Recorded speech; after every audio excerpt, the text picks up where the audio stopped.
Okay. Hey, everybody. Thank you so much for joining us today at the RIG podcast. Now, I frequently say we have a special guest, but today that's genuinely the case. It's kind of like a courtesy. But Rob, I just checked, and you've been coming on this podcast for the last year. Does it seem like Wow. it's been that long? No, it does not. How time flies. Time flies when you're having a good time.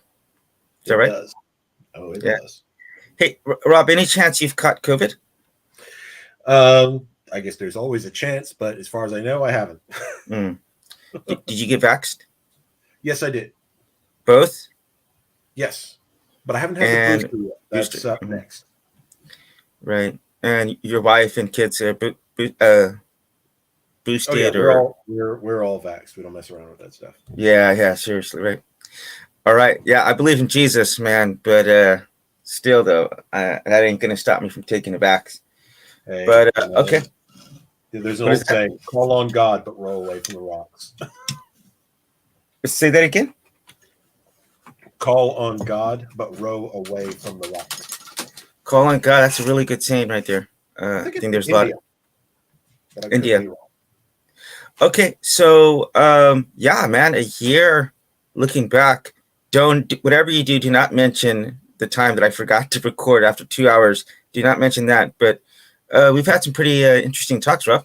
We've covered Yeah. quite a few topics. Yeah, we have. We- It's been fun. We talked about the supernatural. That was an interesting talk, and Mhm. God, and all kinds of stuff in between. But I'll tell you what. So we normally like to have some kind of icebreaker, but I've already asked you some random questions. So I'm going to let you give me a friendly fire round. So I'm going to put you in the hot seat and you can ask me some random questions. Not too personal. I'm Sure. digging the beard, by the way. Oh, thank you. My You wife kind of wants look me to homeless, shave but it. as you kind of look homeless, but Well, when you write, you're obligated to grow a beard. well, you're not That and obligated. weed, it's like a law, I think. So No, I it's don't know where not it's written. obligated. It's not an obligation, but the longer the beard grows, the better your work gets. That's the thing. You can clean shave That yourself. seems to be the case, except for Stephen King. I don't think he's ever grown one. Okay, right. He might be the exception. But for everyone else, every other mortal, that's how it goes. The longer the beard gets, the better the work gets. So, Yeah. all right, Not Rob. worth the hair So, ball. yeah, I'm going to let you go ahead. You can ask me a few questions and then we'll get started. All right. Well, for starters, just how you been? We haven't really talked much in the last couple of weeks. Yeah, and whose fault is that? Yours? I've been well. Actually, my daughter's birthday was just an hour and a half ago. So we're talking on a very special day. Yeah, she just turned 4 today. She was born in the last Olympics. So that's how you know it's been 4 years, because she was born here in South Korea in the Olympics. So yeah, I'm very excited about that. Going to take them out to, I know you know this, Bulgogi, because you lived in Korea Yeah. for a while. Man, I miss Bulgogi. Right, we're going for Bulgogi. Mm. So, okay, yeah, all is well on the Eastern Front. Well, that's good. That's good. You attend church on a regular basis, right? Not for the last week because of actually. COVID aside, like you prefer to. Sure. Yeah, absolutely. And do y'all do Zoom services now? How has that changed since the whole pandemic? Well, South Korea actually did a really good job in containing the virus, but as of recently, I think with the Omicron, things have exploded. So they have asked that everything except for the in-church services be done on Zoom. So like yesterday, we would have had a prayer meeting at 7:00, but we're just going to Zoom now. And then we have Saturday Bible reading, and we do that on Zoom. Yeah. Oh, okay. But what that's not version of the COVID Bible related. do you use? You know what? Personally, I read the NIV, and it's not because I think it's the most accurate. It's because it's in the way that I would most naturally speak and memorize the scripture. one. And then two, obviously I live in another country. So if I'm preaching here, I want to be able to deliver, a sermon in a way that people are going to understand it. So the international version is the best for that, in my opinion. No, I can see why you might think that. I mean, well, like every Bible has its differences. Like when I was a kid, back when I was still a believer, my favorite version was the King James version. I loved the way that it flowed in general. That language, the way it was structured, was very poetic to me. And as Bibles go, yeah, it has a nice flow to it, the way it rings and whatnot. But each Bible has its own distinct kind of approach, from explanatory to direct translation and so on. So there's definitely variations there. So I will just give you one brief context thing that I do want to discuss with you, because right now I'm doing sermon translation and like audio dubbing for Korean sermons into English. And I was trying to explain to them, because they wanted me to do like an absolute 100% literal, trying to copy his intonation and also the exact direct translation. And I tried to explain to them that there's things that do not translate. And so one, there's things that don't translate. And then two, it's like you need to consider cultural context, right? So for example, the pastor was talking about, well, okay, I'm gonna give you the expression, and I'm gonna ask you if you think you know what it means. Okay, what would you think it would mean if you said these people are like frogs in a pond? What would you think that meant? That sounds like they would be feeling at home. No, I'm sorry, frogs in a well. I'm sorry. I was like, where did you get that from? Okay, frogs in a well. I'm sorry, frogs in a well. Frogs in a well? Yeah, like they're trapped. That's I think that's actually from Aesop's fables. But once we go into the well, how do we get back out again? Okay, so that's somewhat along the same lines, but it's just like people who are not able to think outside of the box. Let's just say that. So I was doing that, and I read that. I'm like, what the hell? And I went and I looked it up. And then after I looked up what it actually meant, it made perfect sense for him to use it in the context. But I just had to add an extra line that said, they're like frogs in a well, never able to see a bigger world than the immediate one that they have, and then it made perfect sense. Yeah. And so I try to, any chance you saw Squid Game? No, I haven't seen that yet. I've heard it's good though. Yeah, we actually interviewed the VIPs off of there, 4 of them on the channel. But I'm not going to give away any spoilers, but there's a part where, do you know the word ajuma? No, it means like an old lady, like a middle-aged woman, like a 50-year-old woman. No, that doesn't sound familiar. So there's a scene where he calls the woman ajuma, okay? And she gets really offended by it, and she's like, oh, like I'm not a middle-aged woman, because she looked like she's about maybe 40, 45. And so when they translated that, they translated it into him calling her grandmother. And so I try to explain to them why they decided to do that, because if he would have said, oh, you middle-aged woman, it wouldn't have made any sense to an American. But as soon as he calls her grandma, you can see why she would get really pissed off at it, right? So anyway, that's just an example there. So all right, so we're going to get right into the topics today. Have you gotten a chance to check out the topics so far? Yes. All right. You had a series of questions here, and I'd be happy to answer each of these. We'll start from No. I would like you to answer the questions when I ask them to you. I'm just kidding. No, actually, I was in the middle of another stream, and a guy by the name of Gary Milne, he goes by another name online called Darth Dawkins, but he came on and he started berating in the comment section. But can you tell me, Darth Dawkins. But can you tell me about your interaction with him on Discord? Can you tell me, because there was one that made its way online? Honestly, not really. I mean, I think I have interacted with him before, but none of it really stands out to me. Not particularly memorable. So I really couldn't tell you anything. I don't recall. Okay, well, in case maybe you don't know this. Unless I interact with them more than once, I'm probably not going to remember much about them unless they did something truly outstanding. So he's a very belligerent. Yeah, he's a very belligerent Christian, and I remember him now. Yes, okay. So I remember. I did go on to his Discord. He's the presuppositionalist, right?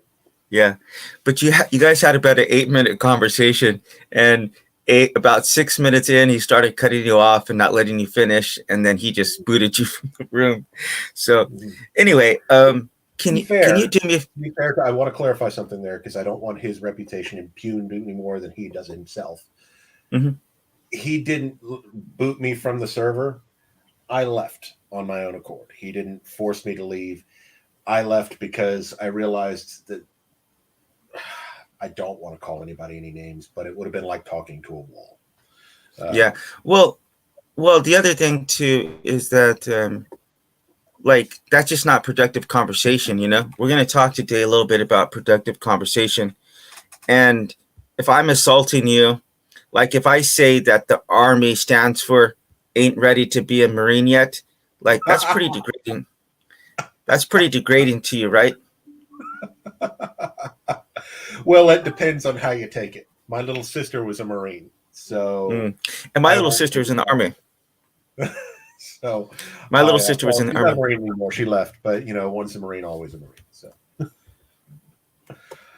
So. Okay, so without further ado, first question is, why do you think that atheists feel a need to project their experience or lack of experience onto believers? Because I do want to give a little bit of context because, okay, so the word ignorant is thrown around a lot, and it's kind of thrown around as a pejorative. But the truth is, if you're honest with yourself, you're ignorant to 99.5% of what there is to know in the universe, if you're lucky. So that's not really a pejorative, it's just a reality, you know? I mean, I'm completely ignorant of what it's like to suffer from PTSD caused by combat, you know, what you've gone through. So I would be completely useless to have a conversation with you about that, other than to tell you that my mom, I know what it's like growing up with someone like that, right?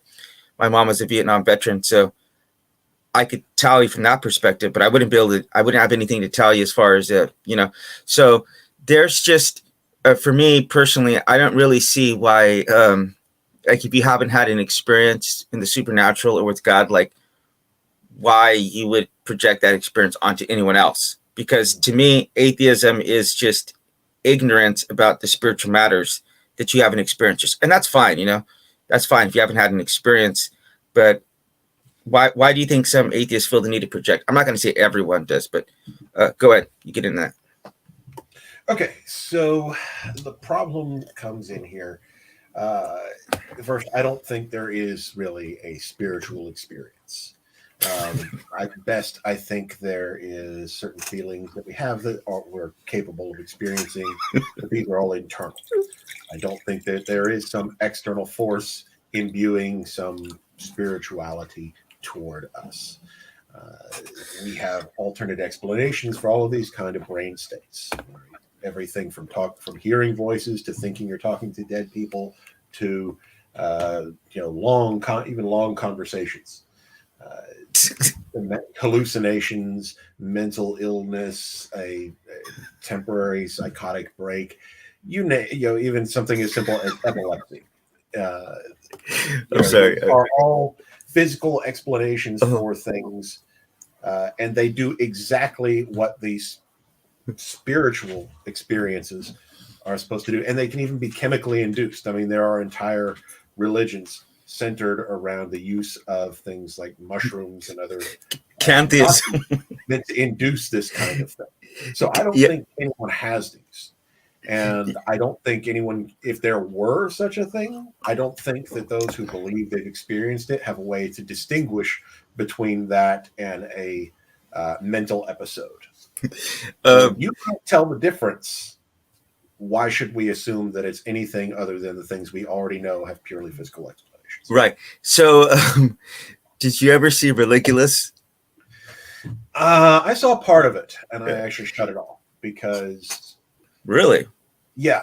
I don't like misinformation on any front, and I think it was not presenting a lot of truthful information. I don't know that I would go so far as to say they were lying, but I don't think that they were properly vetting some of the information that they put out. For example, one of the more popular things is, oh, Jesus is just this retelling of Egyptian mythology, and it was all just taken from this, that, and the other. I think it's fair to say there were some influences on the Jesus narrative from surrounding cultures to a degree, but this idea that, oh, it's just all a ripoff is just not a fair assessment.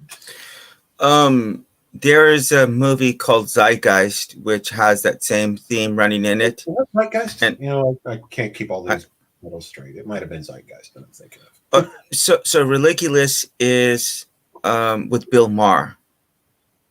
Okay. So you haven't I didn't see Religulous. Okay. I was thinking of Zeitgeist. So in Religulous, he spends the first hour trashing Christianity. I mean, and when I was an atheist, this was like my favorite movie. I used to show it to everybody. But he spends the first hour just trashing Christianity, and then he spends the last hour, like, he just goes on succession. He goes after, like, Islam, Judaism. I don't think he goes after Buddhism, but he just hits all of these people, Scientology, like in succession. And one of the people that he talks to is in the Netherlands. Go figure on this one. But a guy who has a religion based on smoking weed, and his religion is called Cantheism. Okay, so I understand that that's your opinion, okay, and I understand if you haven't had one of these experiences, that I completely understand why you would think that, because as an atheist for like 10 years myself, I understand that. I'm telling you, I'm asking you, why would you feel, okay, so in the 99.5% of what there is to know out there that you don't know, don't you think some of these things are a possibility? Well, okay, so I would first off say it's actually higher than 99.5%. But out of the things that we do know, all right, here's this other assertion that it's not one of those things. All right. We've got, say, somebody thinks that God spoke to them. Well, we know all kinds of mental conditions, all kinds of ways to induce this chemically, so on and so forth. We know that the brain can have these kinds of delusions, even someone who is perfectly healthy otherwise. It may come and go. It may be a one-time thing, but it definitely happens, and it has no evident connection to anything outside of the noodle. All right. If we know that can happen, why on earth or in heaven, feel part of it, should we assume that it is from an external source? Yeah. So, I mean, I can't speak for everyone, because first of all, I definitely believe that what you're saying, morning, Isaiah, look at this. Dawn, you come on anytime. By the way, Dawn is a witch. Dawn is a witch / warlock. So I think he's going to take some issue with what you just said right now. So Dawn, you're welcome on anytime. Your atheist guests are getting very boring. I actually like Rob, by the way. I think he's terribly wrong on this issue, but on a personal level, I definitely like you. But okay, so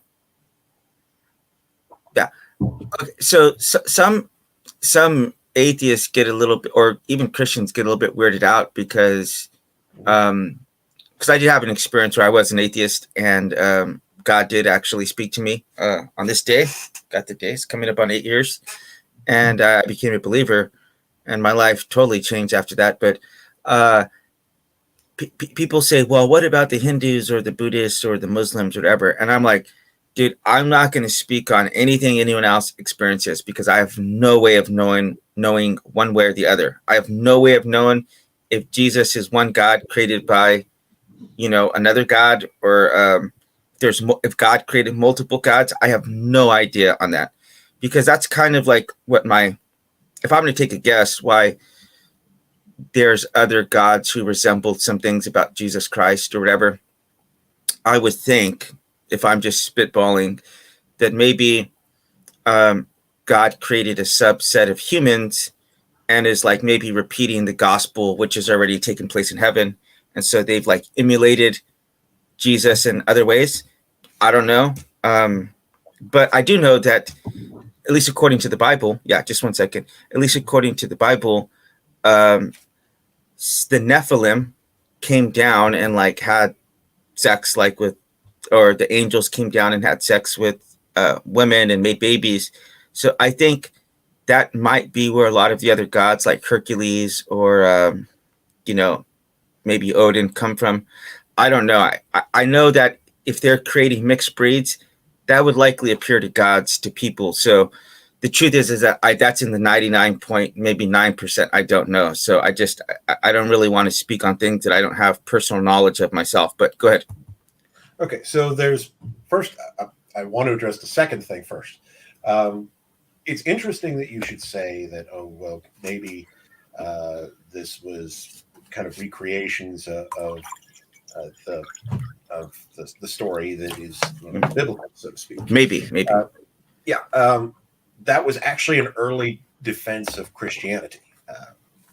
When early peoples noticed the similarities in the Jesus narrative and the Christian story to other mythologies, it was asserted by some early Christians that the devil knew all the things that Jesus was going to do and all the stuff that was going to be in the Bible. Yeah. And so he went around creating these other myths so that it would look like their story was taken from those instead of being influenced by these earlier beliefs.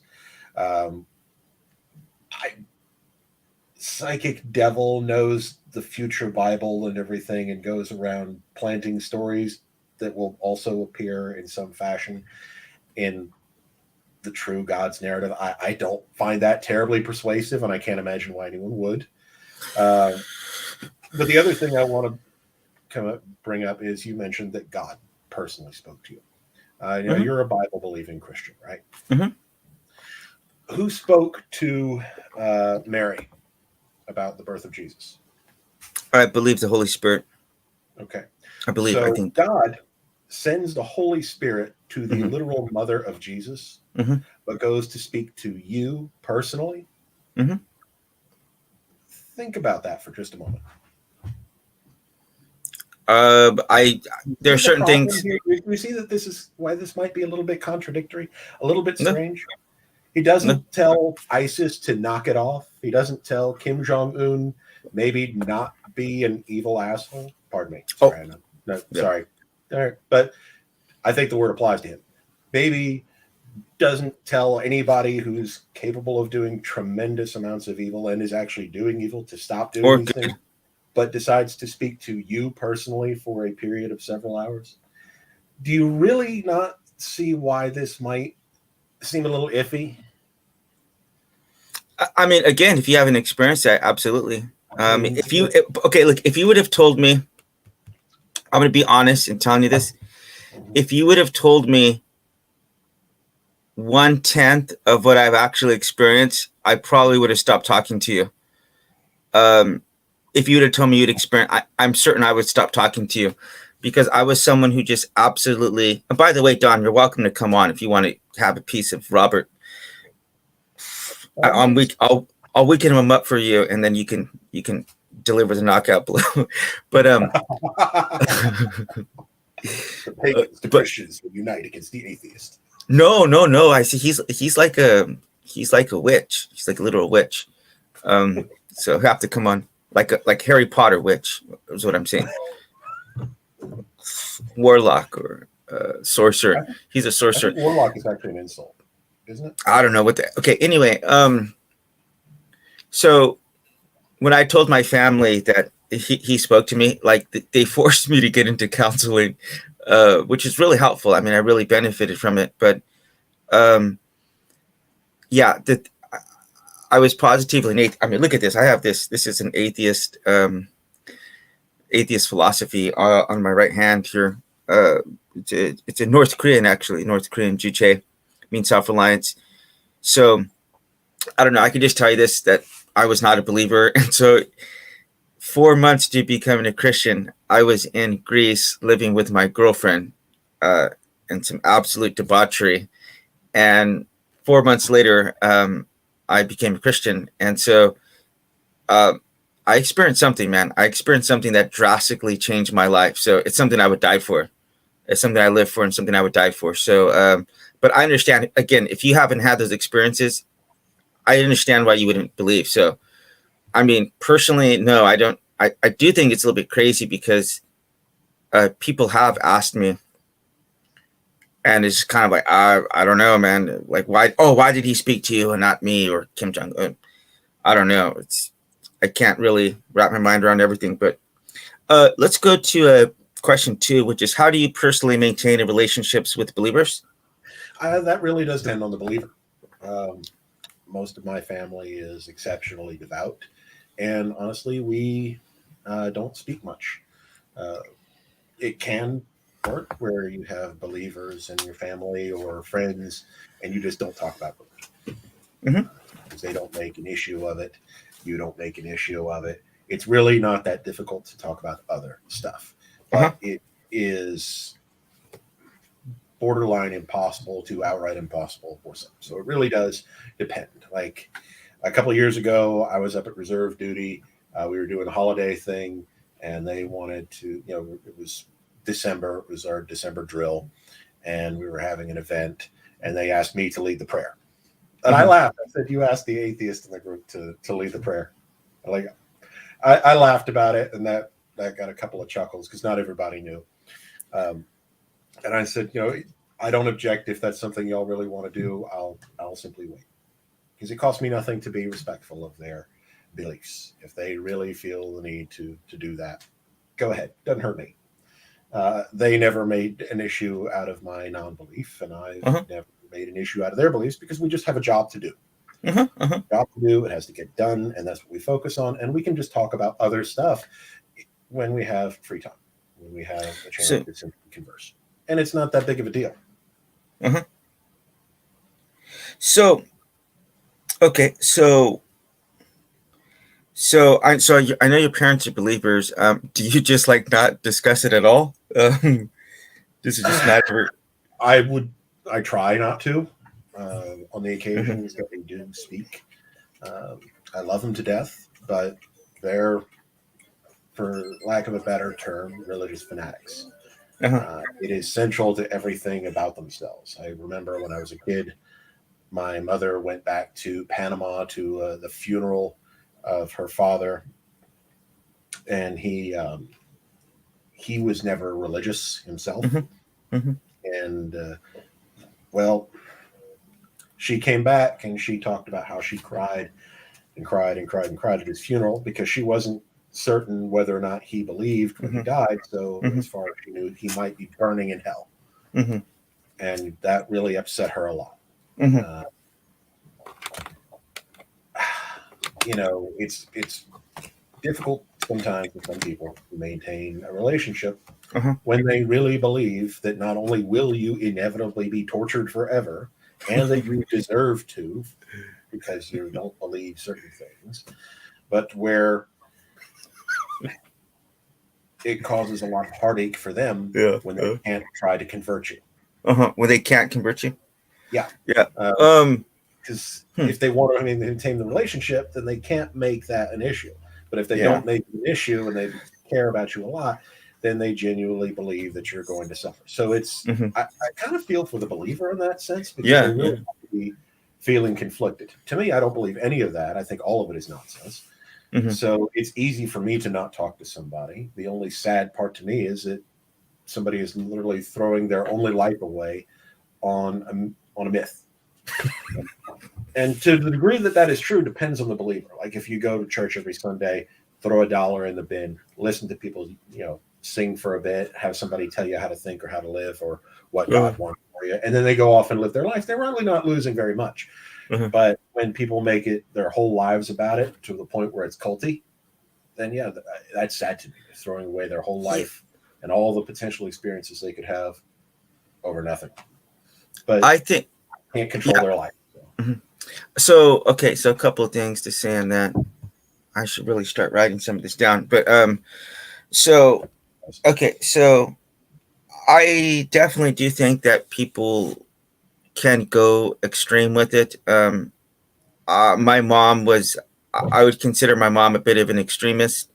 Like when Y2K came about, she like spent all of her money like building like this like shelter with food and blankets and stuff. And oh gosh, she really traumatized me growing up because she would talk about, like, I remember whenever she told me that California was going to break off and just float off into the ocean.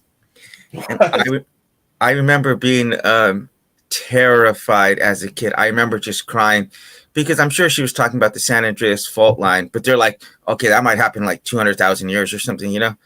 But for her, she was always looking for something like that. Like I remember another time when Ebola was coming out, she was talking about how Ebola was going to like kill everybody on the planet.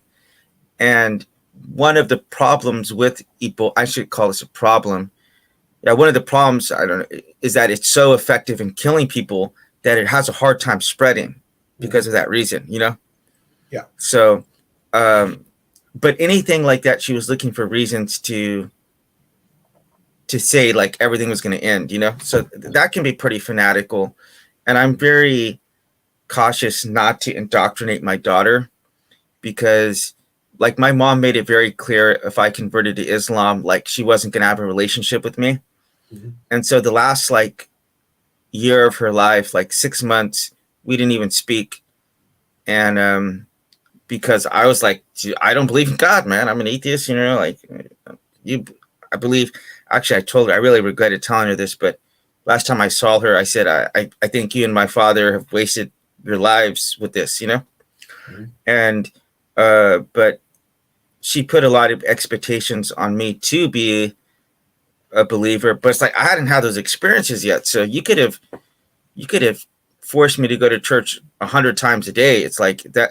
If you don't have an experience that changes your life, like, I don't know what the heck she expected me to do, you know, like mm-hmm. I kind of equated it to like, if I stood behind you while you're trying to pee and I'm like, hey, pee. And you're like, dude, if you like left, I would probably be able to pee just fine. The fact that you're standing behind me, like staring at me, you know, it's kind of creeping me out a little bit, bro. So anyway, but yeah, again, I believe that you're completely ignorant on some of these things because you just haven't experienced them. And maybe I tend to believe this, that, and I hope that I'm right on this, because this is a little bit of thinking on my part, but I tend to believe that if somebody really wants to know God, like he's going to reveal himself to them. But obviously I'm not entirely sure if that's true, because I know there's people who he should reveal himself to Kim Jong-un, because that could help out a lot of people, you know? So, yeah, it does cause some cognitive dissonance, and I definitely don't have all the answers on that one. So I don't pretend to have all the answers, you know? Yeah, sure. You know, I mean, it's true. I haven't had that experience. That being said, I think that the experience itself can be explained by purely physical means, and I don't see any reason to think otherwise.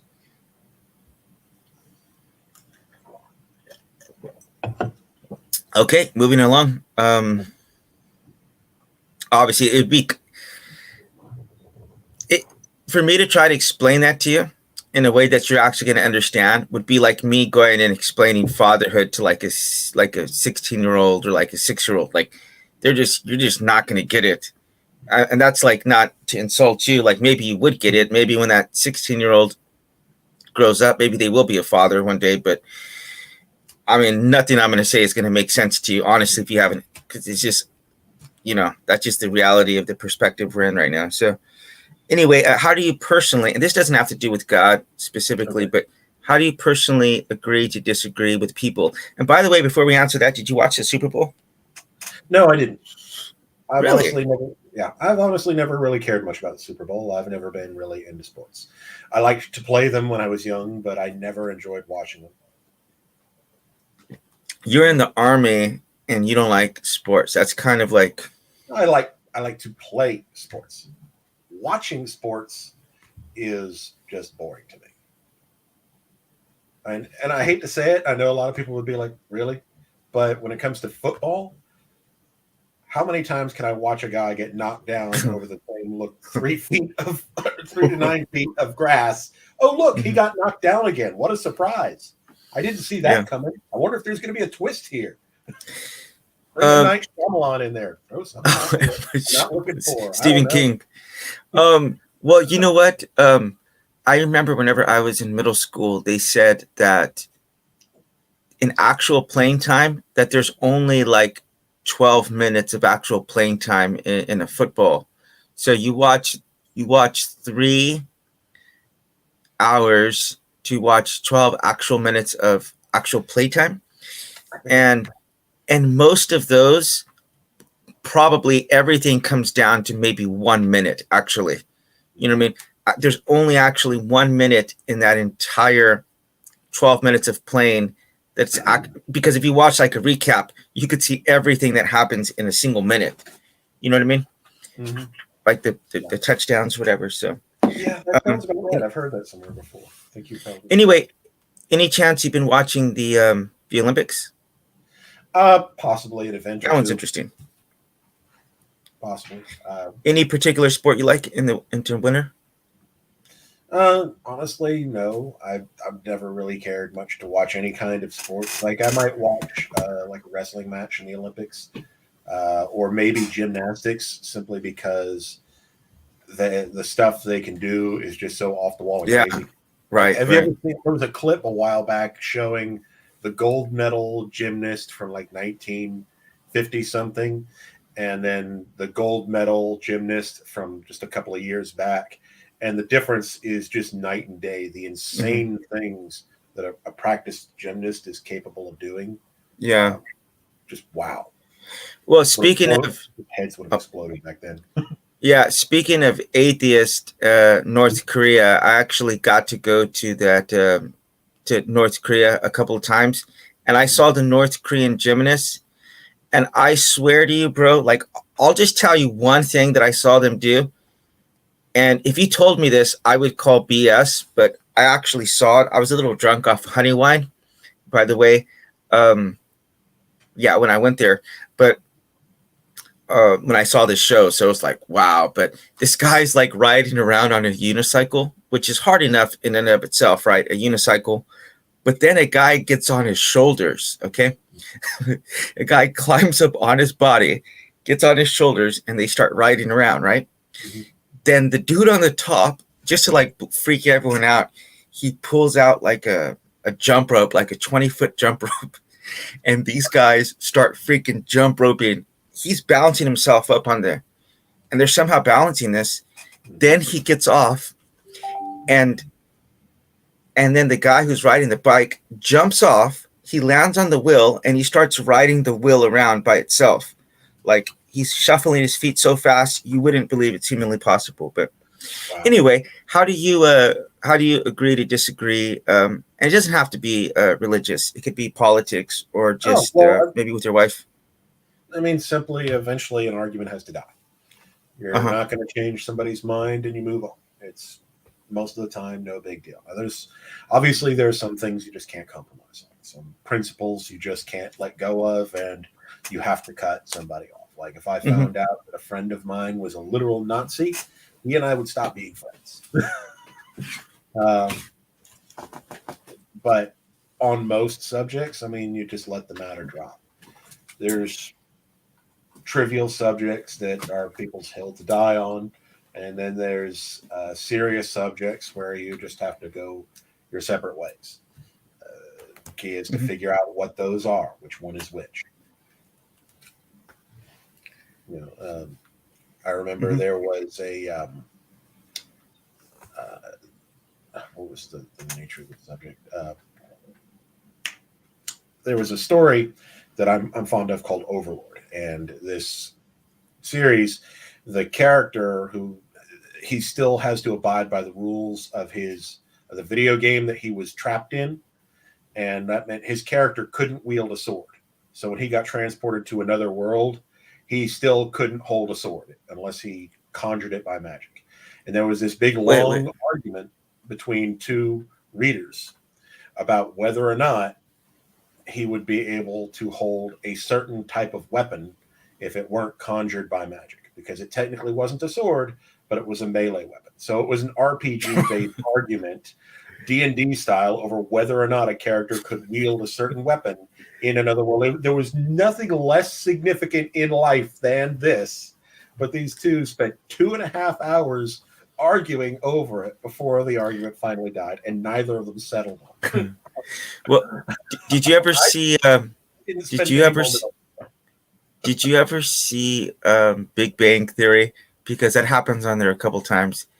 They get so I know. Yeah. Well, they're debating this topic, and Leonard, like the main guy, is like, "You realize we're talking about fictional characters here, like in comic books." But yeah, so recently I got accused of some pretty bad, like homophobia or transphobia, because in the Discord group, I was hanging around their atheist group, and I think if you'd listen to me, you would naturally just think that I'm like what you might consider like affirming, because I'm very like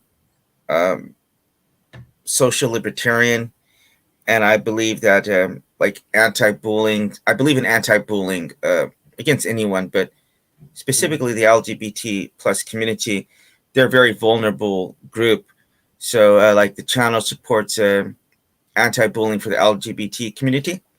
And, like if it comes down to like, if I see a trans person or a gay person or a bi person or pansexual, whatever person, like if I can help someone, I'm going to help that person.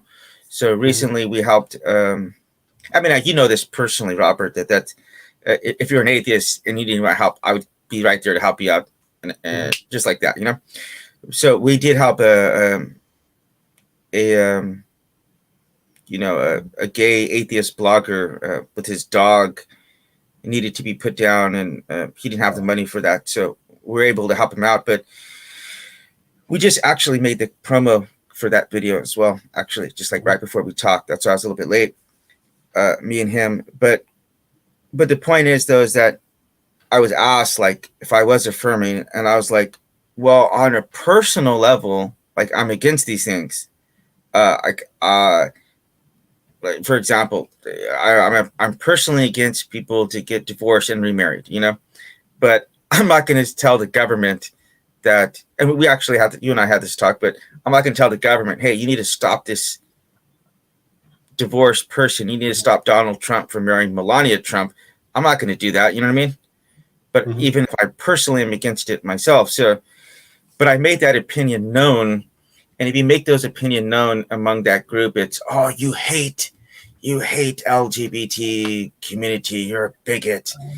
And the reality is, though, that that's not a hill I'm going to die on. I'm going to die on a hill of loving and helping people. So that's where I'm going to get. Good. There's, how should I put this? There's soft bigotry and hard bigotry. Like, you've got your hard bigot who is your KKK guy or the one who shoots up a nightclub over his religious belief. You can have a bigoted opinion, but then not legislate by it. Now, I don't think that you're like, I don't want to paint you as evil, because I don't think that that's the case. I think that your I'm not evil. opinion on this particular subject is morally wrong, but you are also not trying to legislate that opinion and impose it on the rest of society.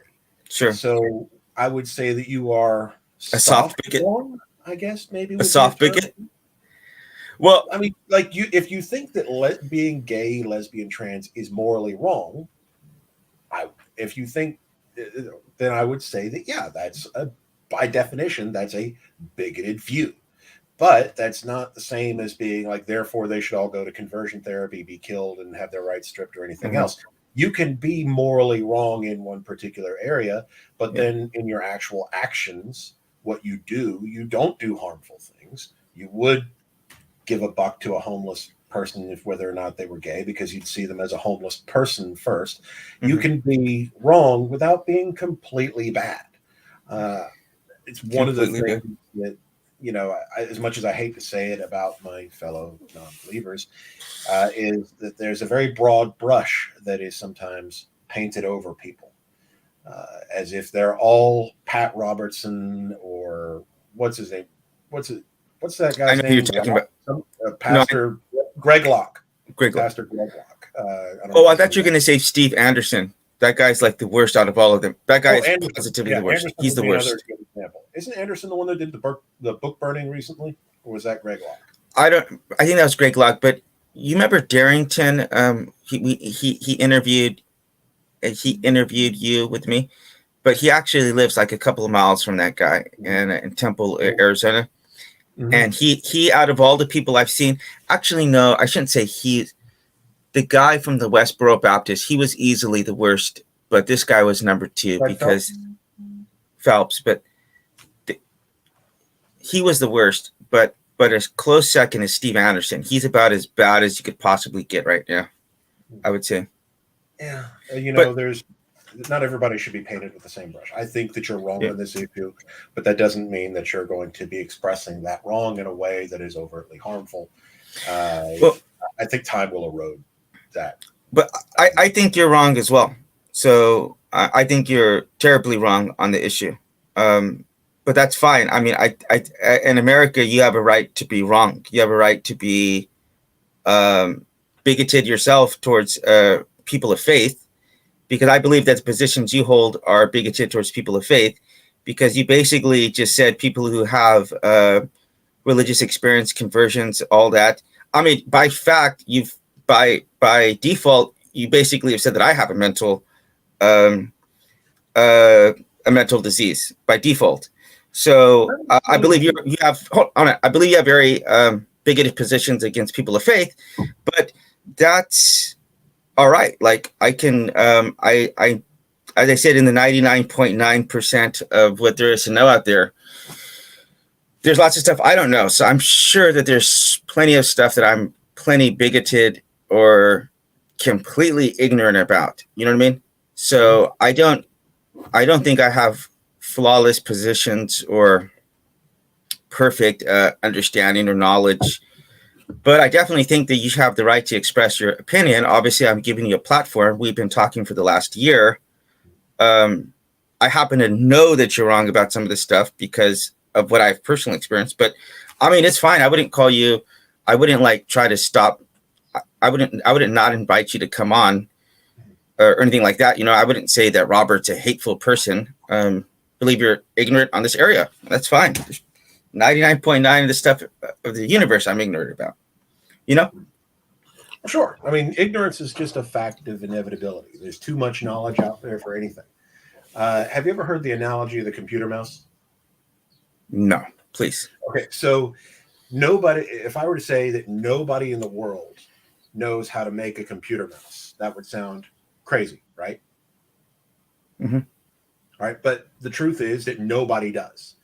It's because everybody knows their particular portion, and it all comes together in the end. But the person who knows how to put it all together doesn't know all the process for making all the parts that he's assembling. The person who is mining for the materials to make the parts knows how to do that, but then somebody else knows how to make the parts, somebody else knows how to assemble the parts, somebody else understands the electrical systems and everything else. No one person can know all of that because it's simply too large. And that's an ordinary, everyday computer mouse that we all use without thinking twice about it. And that applies to this entire freaking universe. You can be an expert cosmologist and know squat about biology, a fantastic biologist, but know nothing of theology, a great theologian, but understand nothing about, how your car works. Ignorance Literally. is not a pejorative, and I really don't like that it is so often used as such. The question becomes, where are we ignorant versus where are we simply, where are we not? What do we know and how do we know it? When it comes to things like spiritual experiences, we have physical explanations for it and no evidence that it's anything more. What else can we go with? You could say there's a chance. All right, fine. But how do we actually demonstrate that it's something else? So that's where it comes down to. Could it be something we don't know? Maybe. But is it? Probably not. So a couple things I want to say in there. First of all, I saw this thing where this guy wanted to make a BLT, but he wanted to personally make everything about the BLT, right? And it took him X amount of months and like $7,000 to get one BLT because he had to get the tractor, a hoe in the wheat and the lettuce and everything. It took several months, if not years. I can't remember. This was a while back ago. So that's a really good analogy that you're talking about. Kind of like just on an assembly line, just in general in life. And see, that's kind of the way that I see things. Like, if you take a look at like what is we think about like the fourth dimension, right? It's been described that like you wouldn't see a person like I see you right now. You would look something more like a snake, okay? And this snake would be like your from childhood to like all the way to now. And so it would just be kind of like an elongated thing where, I'm not saying you would be a snake, but it would be like this whole other part of you that like we catch in the 3D, we catch one slice of you, kind of similar. It's like if you have a 2D plane and you dip your finger into it and you put your finger in like this way, people would see you as 3 dots. But if you did that, people would see you as 1 dot, So it's like we see, I'm getting to interact with you. How old are you? 44 now. Wow. Okay. Wow. You're an old goat, old timer. I'm getting ready to turn 40 in a couple of months, by the way. So I got 2 months of being under 40. But anyway, the point being is that like I'm very grateful for the time that we've had. You've allowed me to see things from different perspective.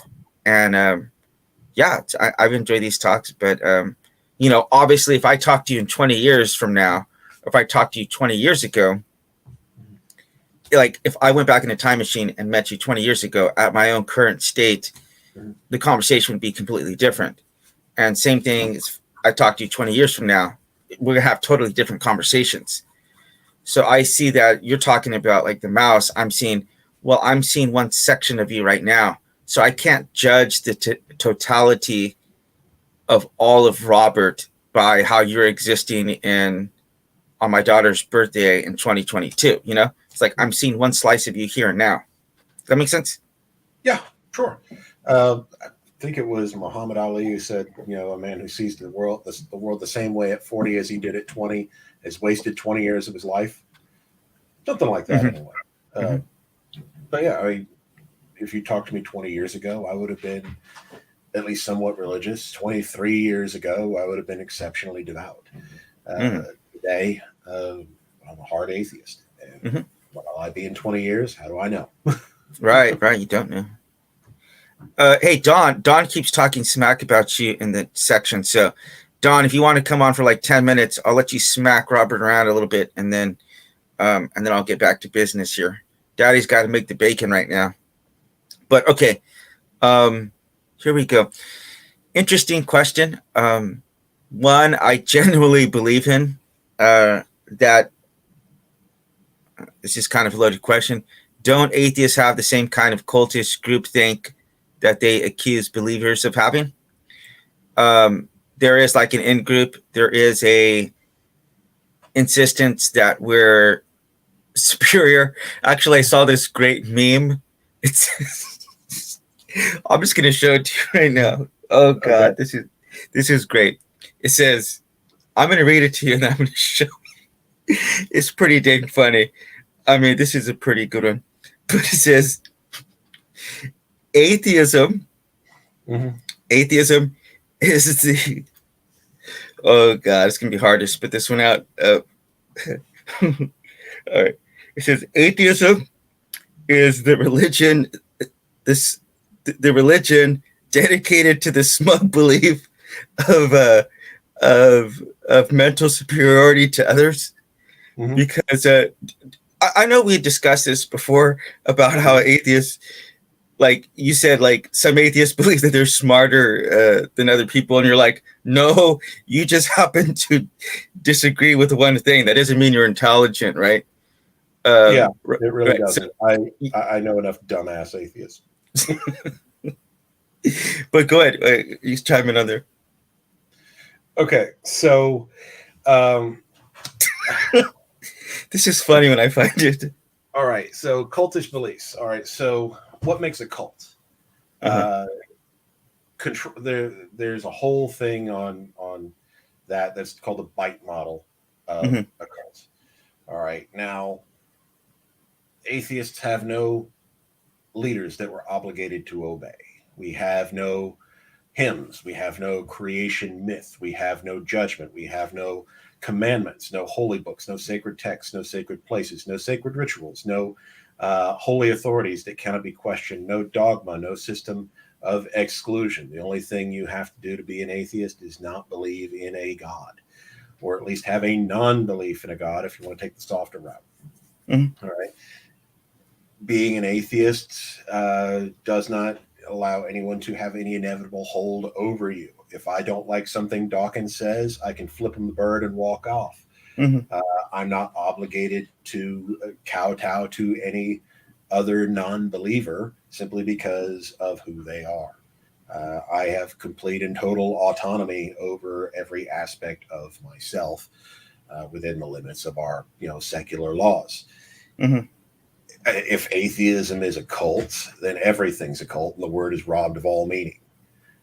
We have no system of holy laws, no obligations to a creator, no rituals of inclusion or exclusion, no baptism. The closest thing to a baptism was a debaptism that was a giant joke that people did just to mess with believers. Which I admit I laughed at. I'm not proud of that fact, but I did find it funny when they went through and got sprayed down by the bottle and acted out the whole deconversion just to mess with believers. I'm not proud that I laughed, but I did Yeah. find it funny. The only thing that even with regards to the Church of Satan, which is an atheist organization that frankly takes itself a little too seriously, they took their name just to mess with believers. It's the troll of all times. But I will say that they don't have any of those requirements either.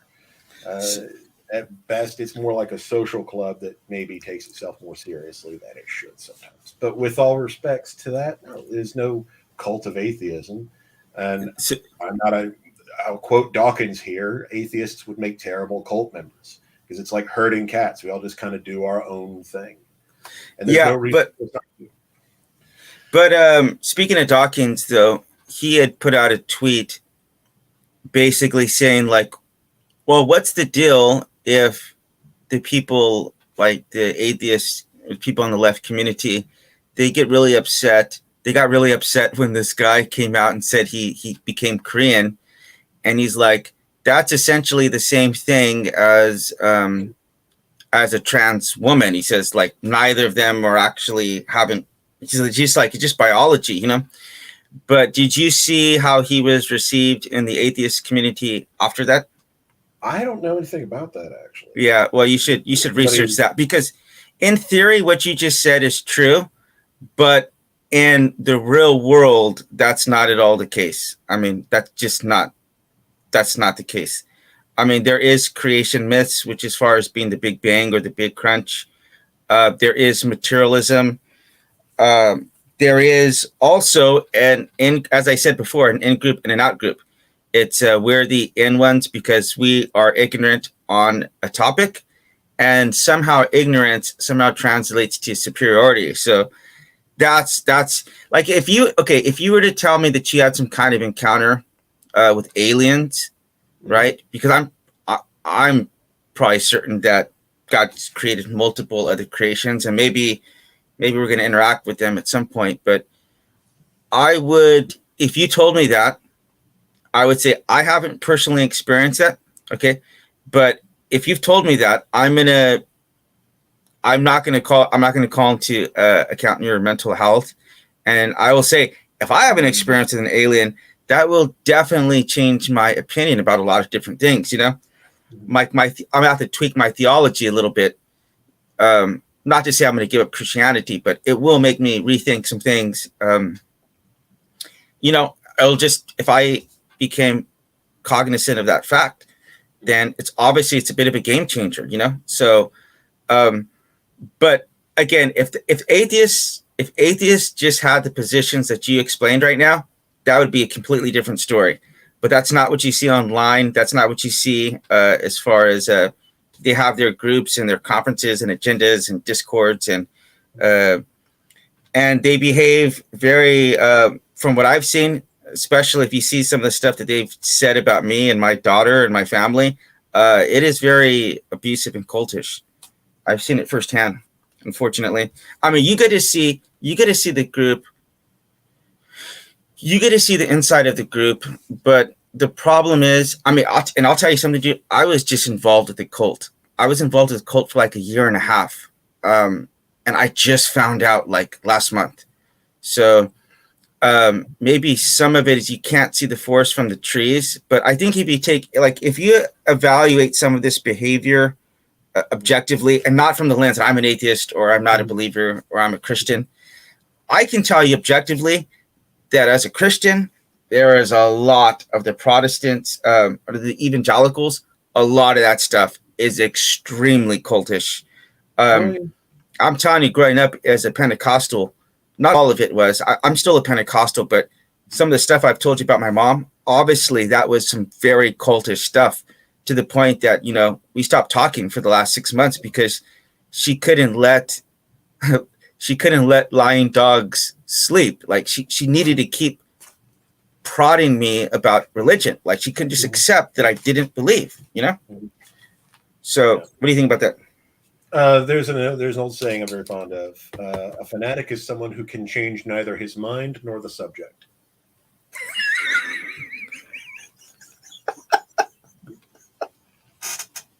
I think that applies. That's hilarious. And you will find that very much so in a lot of religious communities, Protestants, evangelicals in particular. Now, you can certainly find mob mentality with non-believers. I mean, we're still human.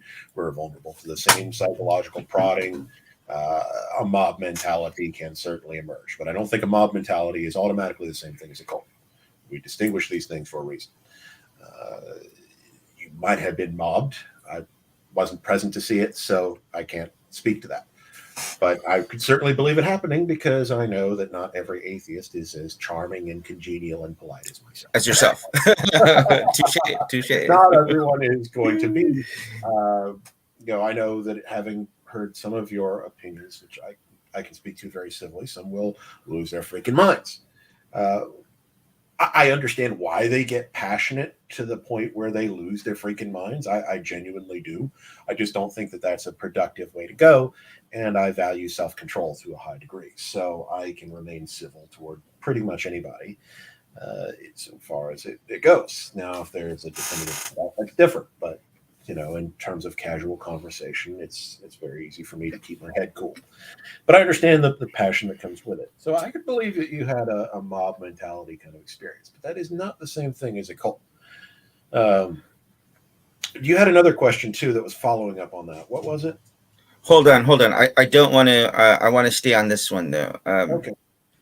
The final question is: do you think atheists will replace theists? Or I'm thinking about the Jews will not replace us, and I have to say atheists will not replace us. When Trump was getting elected, but so I do want to share with you this because you had mentioned Nazis, and I work with. He's came on the channel a few times. His name is Jeff Scoop. Any chance you've ever heard of him? I don't think so. That name doesn't ring a bell, but I'm bad with names. So okay, are you familiar with Daryl Davis, the black guy who sat down with a bunch of Nazis and KKK members? I might have converted a lot of them. Sounds vaguely. Okay, anyway, it doesn't matter. It doesn't matter. There is a black guy who his approach to deconversion was to befriend a bunch of KKK and Nazis. And as a result of that, a lot of them wind up leaving because he didn't try to convert them. He just became friends with them. And then they started to see that this guy like blows away a lot of the stereotypes I have. And so when you're in a situation where you're like demonizing the other side, you're trying to go after them, like either gaslighting, which is like trying to get some kind of moral superiority over them, which both sides do, or you are going after their intelligence. Like either side, that's just a toxic thing to do, but when you do that, it closes you off to the ideas that they have, like you've said some things that have really made me stop and ponder and rethink. Not that I've changed my positions, but it's made me stop and say like, wow, you stopped me in my track more than once, So, yeah, I think though that anyway, but his idea. So now he helps other people deconvert. But his thing is like, you have to befriend and understand that this person is the result of their upbringing, their result of experiences that they've had. And so if you come in and like, oh, you're a Nazi, I'm going to punch you in the face. He's like, every time we got punched, that made us more emboldened in what we stood for. It wasn't until he met that guy, Daryl Davis, that he wound up deconverting. He met him and a Muslim woman as well. And they both helped him leave, but neither of them were there attacking him. Neither of them were gaslighting him. They heard him out. They had some, they threw some monkey wrenches in some of his positions, though. And I think that's the way to go, Like you can casually call out some of these things and not feel that you're like in a position of, superiority. Like let's just take the trans issue right now, because I know that you believe that I have maybe a moral or a bigoted position. But the reality is, though, from my perspective, I believe that people like you, would do a bigger disservice to harm those people, and I genuinely believe that. So it's not a matter of I want to hurt these people, that I hate anybody. It's that I genuinely, sincerely believe that this is something that's going to harm them. So, but I don't have to say that, oh, you're just out to try to hurt trans people, even if I really believe that, because I know that you have a genuine, sincere desire to want to see these people accepted where they are, and I totally get that. And I wouldn't attack you on that level. You see what I'm saying? And so you can understand me. Maybe we disagree with this, Robert.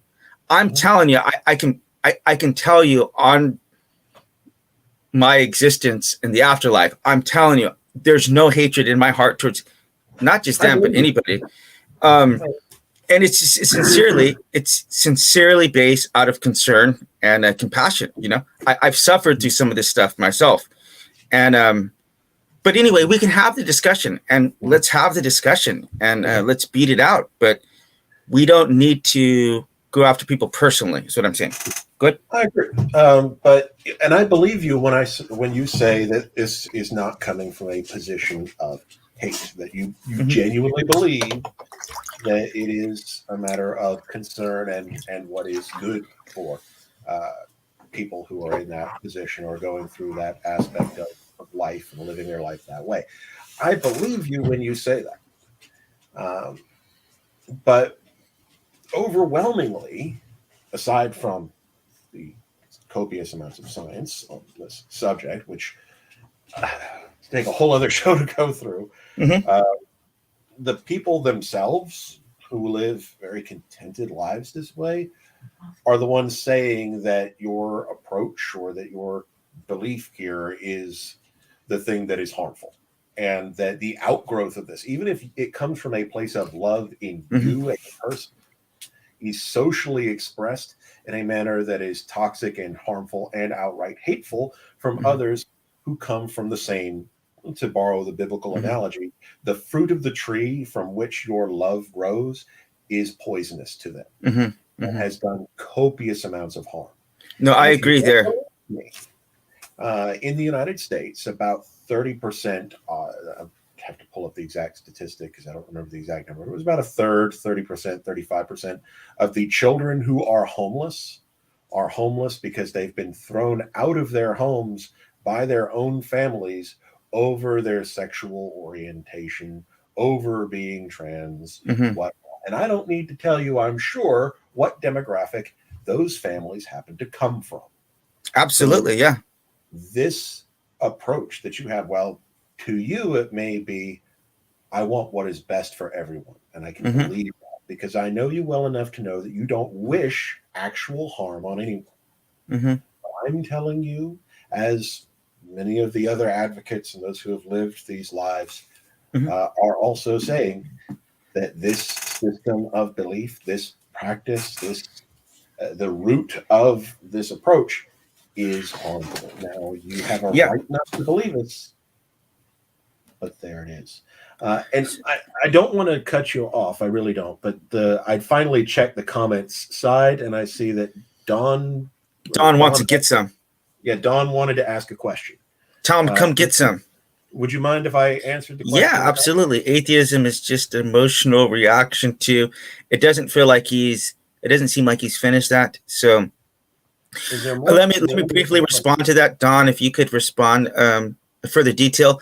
I will say this: that guy Darth Dawkins, his name is Gary. Actually, he goes by that because he doesn't want people to know his name, but his name is Gary. He doesn't like to come on camera, but he was in a room with a trans woman, and the woman wanted to have a discussion, and he simply was told her, like, I don't talk with trannies, like, and I try to tell him, like, that's a really derogatory in there. I didn't know this at the time either. I had this explained to me by someone who is transitioning right now, who's actually came on the podcast, but they are making the transition to they're transitioning to be a female. All right. So, in fact, I'm even, I'll just throw this out there. I live in South Korea and I have some connections in the plastic surgery world. Like, I make videos for clinics here. And so, if I could help these people out in making that transition, we're in the discussions. And, that person and I'm going to gender her correctly. She's had at least a dozen talks with me, and I've cried on the phone, letting her know how much I care about her and how much wherever she is, I'm going to meet her exactly where she is, So the point is that if I could help someone in that situation, again, we might disagree on something, but it's not based in any kind of wanting to go after the person. But anyway, hi, Randolph. Randolph is a great person who, my favorite atheist. But okay, here we go. I have one question. What if atheism is just an emotional reaction to Christianity and not a real thought out position? So, Robert, I'm going to let you answer that question, and I'm going to go get some more water because Yeah, go ahead. Okay.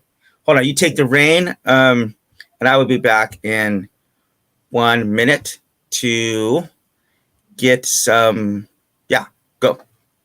All right. So the question was, what if atheism is just an emotional reaction to Christianity and not a real thought out position? And I'm not going to tell you that that never happens. It certainly can. I have certainly seen atheists who reacted to the idea of, oh, it's either Christianity or nothing. If Christianity is not true, then there is no God. If Christianity is not true, then there's nothing out there, and it's all just material processes, and that's it. I'm not going to tell you that never happens. It probably does more often than even I would like to admit. It's not, for me, that's not the case. I definitely grew up as a devout Christian. I was the kid who asked for new Bibles at Christmas time. I had highlighted my Bible a lot. I read it very thoroughly and whatnot.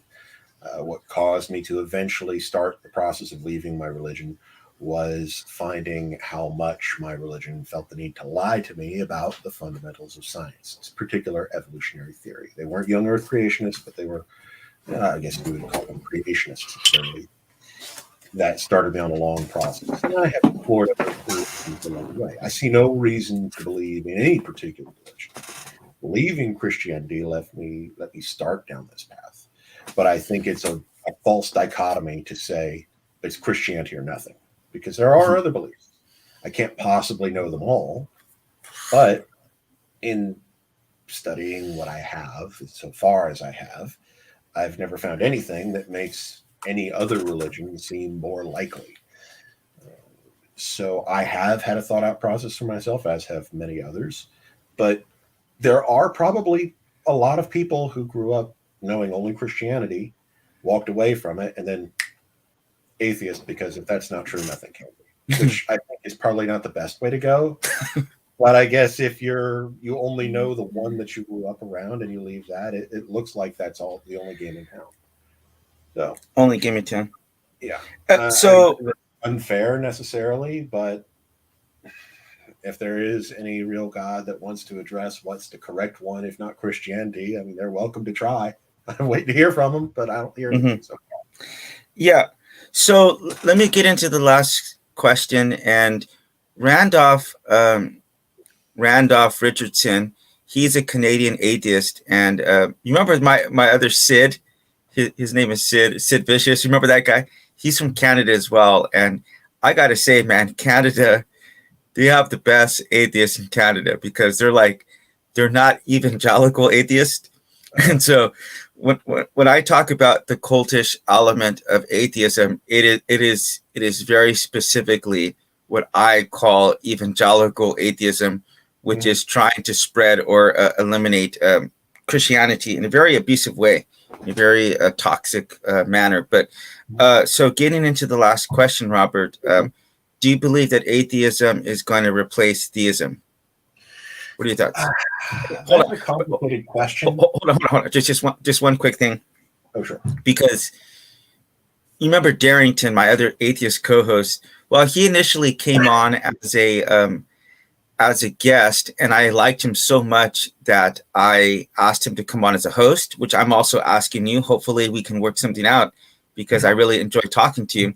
But he, in the first time he came on, you know, because he is an anti-theist. He's someone who would be like in the evangelical branch, but he's like, he said this, which is a very creative way to say this. He goes, look, in the long run, he goes, the anti-theist just needs to wait it out, meaning that like either Christianity is going to destroy itself, or that, hold on, here's what he says.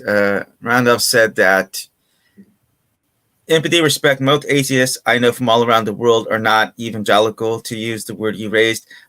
Well, my opinion is, from my experience, that may be completely valid, Randolph. Unfortunately, that's not been my experience.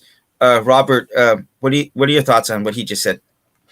Most atheists, they're not they would not be considered evangelical atheists. Like most atheists, you wouldn't even know that they're not. Like, I didn't make an issue of not being a believer in my unit. I mean, nobody had any idea. It's no big deal to me.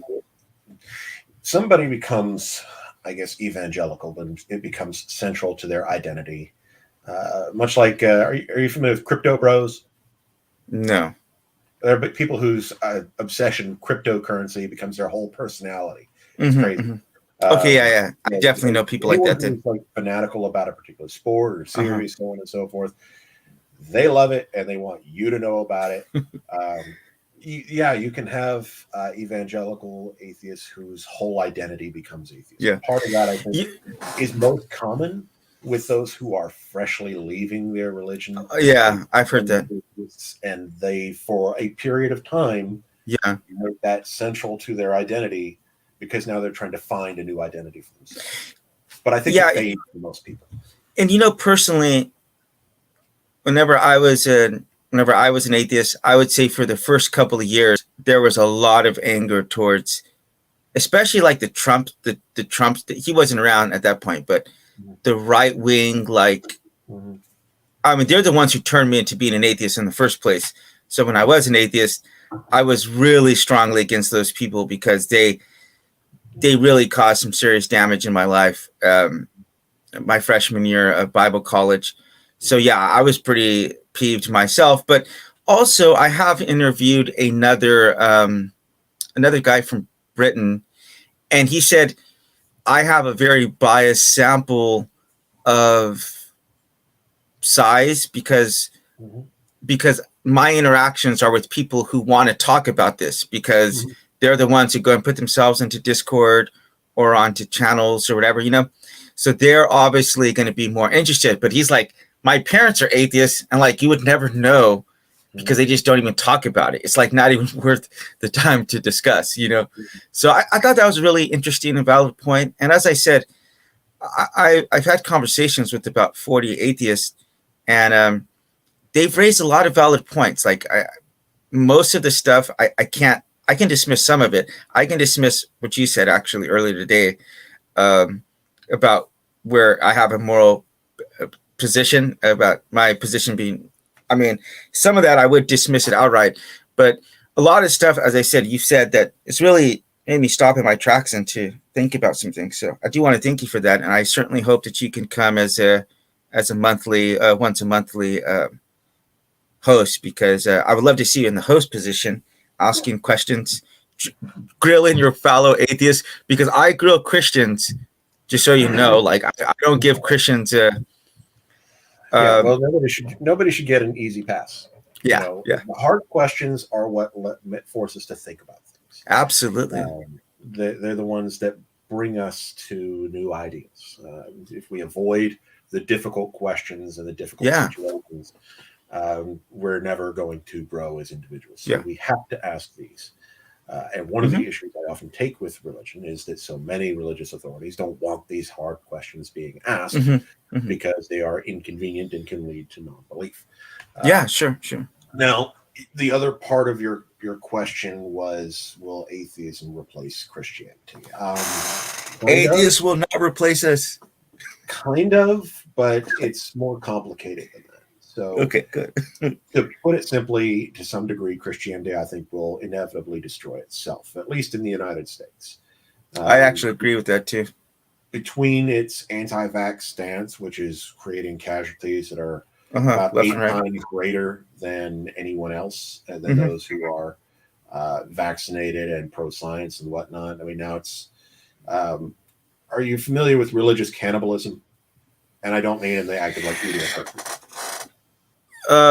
You mean that we actually eat the body, the literal body? No, I'm joking. That's a joke. Hold on, that was a joke. That was a joke. Hold on, that was a joke. That was a joke.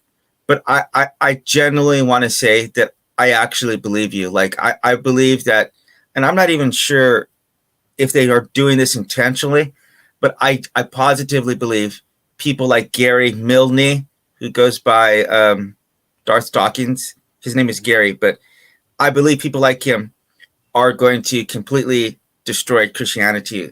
And because I don't want to be, with people like that in my faith, I don't even want to be a Christian, honestly. that level of hatred and transphobia and bigotry, it's like I don't want any part of that. It's like I find a lot more common ground with secular humanists than I do with people who are that vile and show such contempt for people. As I said, I may disagree with you right now, but heck, we talk in 20 years, we talk in 20 hours, you may have an epiphany that totally changes your mind. So, but yeah, I do agree that, especially like I would call this Christian nationalism. That is really that's not biblical. It's not even biblical, and it's extremely toxic. So I don't want any part of that.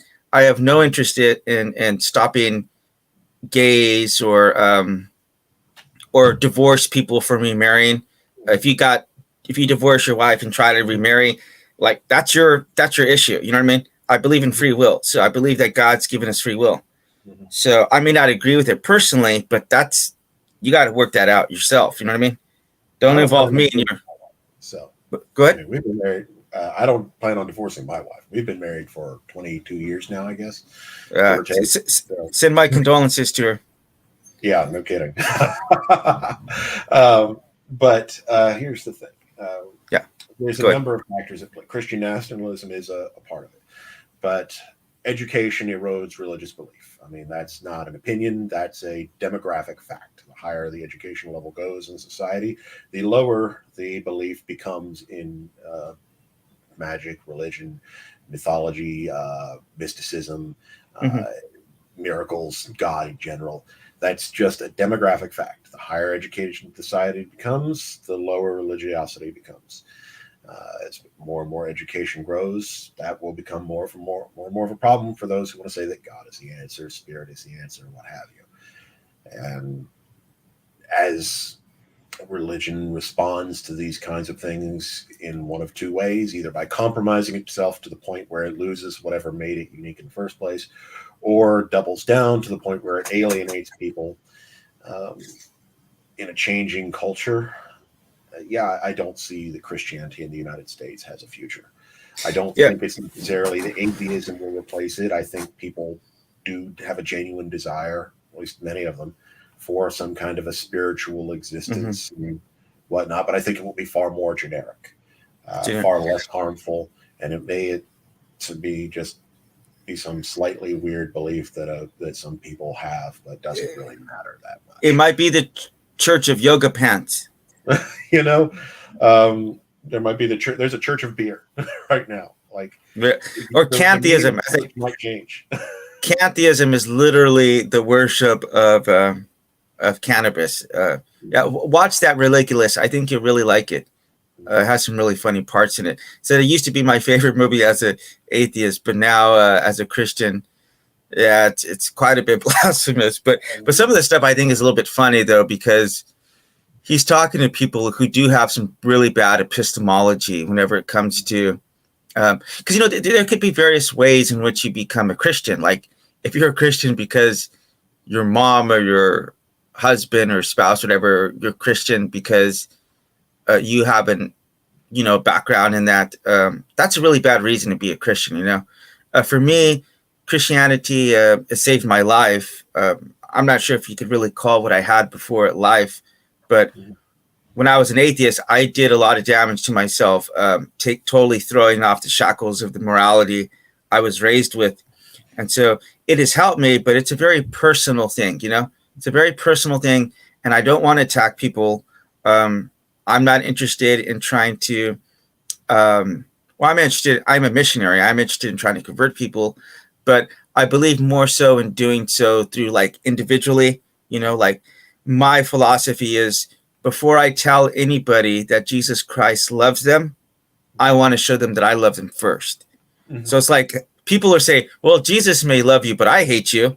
Well, what good is that going to do me? I can't see Jesus right now. I can see you. I can see your hatred. So that's where I take major issue with the abusive elements in my side. But you have any last thoughts? I don't really disagree necessarily with any of that. It makes me think of early Christianity. One of the things that made early Christianity distinct from the more indifferent paganism was its sense of self-sacrifice for the betterment of others. There was a plague, and I want to say it was Illyria, but I'm a little fuzzy on the exact location. But a bunch of Christians went into the plague-ridden area to render aid to the sick. They viewed it as their religious obligation, and I can only guess how many conversions they won through their sheer humanity and bravery in helping people in need, which outclassed even the Roman Empire's attempts at providing relief to a struggling region. So that would explain a lot about why some aspects of Christianity early on grew to be the way it is. But today, you can't get some Christians to wear a freaking mask. Oh, God, don't go there. Do not go there. I know a guy. Do not go there. I don't want to throw his name out there because I don't want him to end up getting doxxed and harassed as much as I dislike the guy. The person. But he was like, nobody's going to make me wear a mask. I know it'll save lives, but I'm not going to do it anyway just because I don't want anyone telling me what to do. Yeah. He's a devout Christian, and it's like, no. This infantile, toddler-like defiance of science, reason, basic ethics, that's I agree. Modern Christianity to most people's observations today is a toxic cesspit. So it's going to drive basically decent people away. And in the end, in the United States, what you're going to be left with is a bunch of idiots and bigots and generally toxic people. And that's going to be the inevitable end of it in the U.S. Yeah. I don't think that'll be necessarily the way it goes everywhere. Yeah. But here in the U.S., that's how I see it going. I actually do not disagree with literally anything you just said right now. We're on total common ground. And I will say this, because I live in South Korea, where it's like you don't get a choice. Like, if you want to ride the bus, you have to wear a mask. You want to get in the subway, if you want to do certain things, you have to wear a mask. Not only that, but like the government wouldn't even need to go and tell anybody that, because I mean, you probably know this, Asian people like wearing masks as it is, one, in the first place. And second of all, is that they actually don't wear masks to prevent themselves from getting sick. They wear masks whenever they get sick themselves, like before COVID. So it's like a courtesy you do to other people, because, you know, you get like a cold, you get 3-4 people sick, you know, so that's what they do. They wear the mask. And I said, look, Christians abruptly have a problem wearing masks when they've had no problem their whole lives wearing masks at church, pretending to be something that we're not, pretending to not have issues, that our shit doesn't speak, doesn't stink.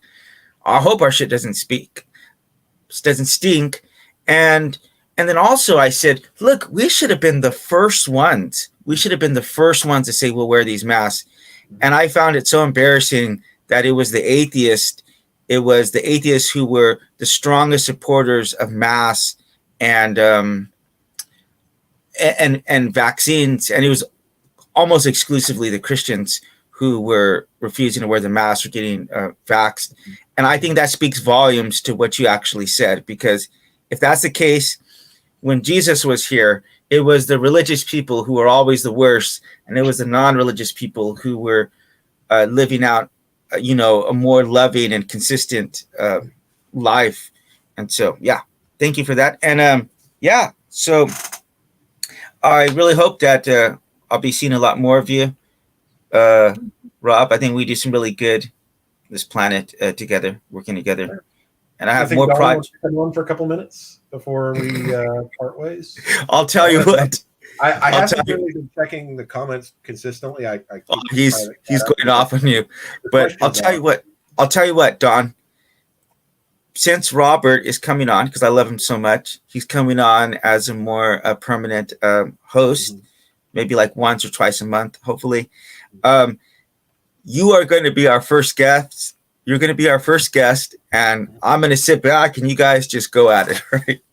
So that being said, hi, Dougie. That being said, we want to thank you for joining us today. And I want to thank you for joining us today. You can check us out at www.rhepodcast.com. Check us out at Facebook, YouTube, Instagram. And this is what we're doing. We're having conversations. Robert and I actually clashed a lot on our ideas today, but we did so very respectfully. We took a few funny jabs at each other, and I really appreciate that. Really appreciate your input here, Rob. And yeah, I think it's a look forward to seeing people back here in the future, having some talks, even if we agree to disagree. So we want to leave you with a video. Want to say this is our website right here, so check this out.